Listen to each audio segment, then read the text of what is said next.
नमस्कार मंडळी, लग्नानंतर होईलच प्रेम या मालिकेचा येणारा भाग आपण पाहणार आहोत. तर सरोगसी सक्सेस झाल्यामुळे जीवा हा खूप खुश असतो आणि तो पार्थला म्हणतो की अरे दादा, आपण आता दोघेही बाबा होणार आहोत. तेव्हा जीवाचं असं वागणं हे पार्थला थोडंसं खटकतं. तेव्हा जीवा म्हणतो, काय झालं, तू माझ्याकडे असं का पाहतोस?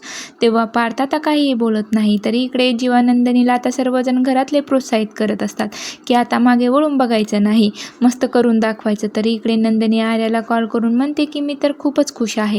कालच आपलं श्री गणेश झाला आणि त्याचं चांगलं फळ आज आपल्या पदरात मिळालं. खरंच बाळ खूप लकी आहे.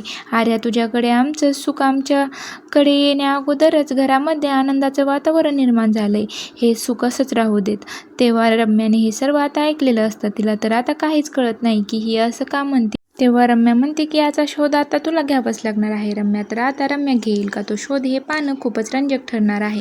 अशाच मालिकेचे नवनवीन व्हिडिओ पाहण्यासाठी चॅनलला लाईक, शेअर आणि सबस्क्राईब नक्की करा.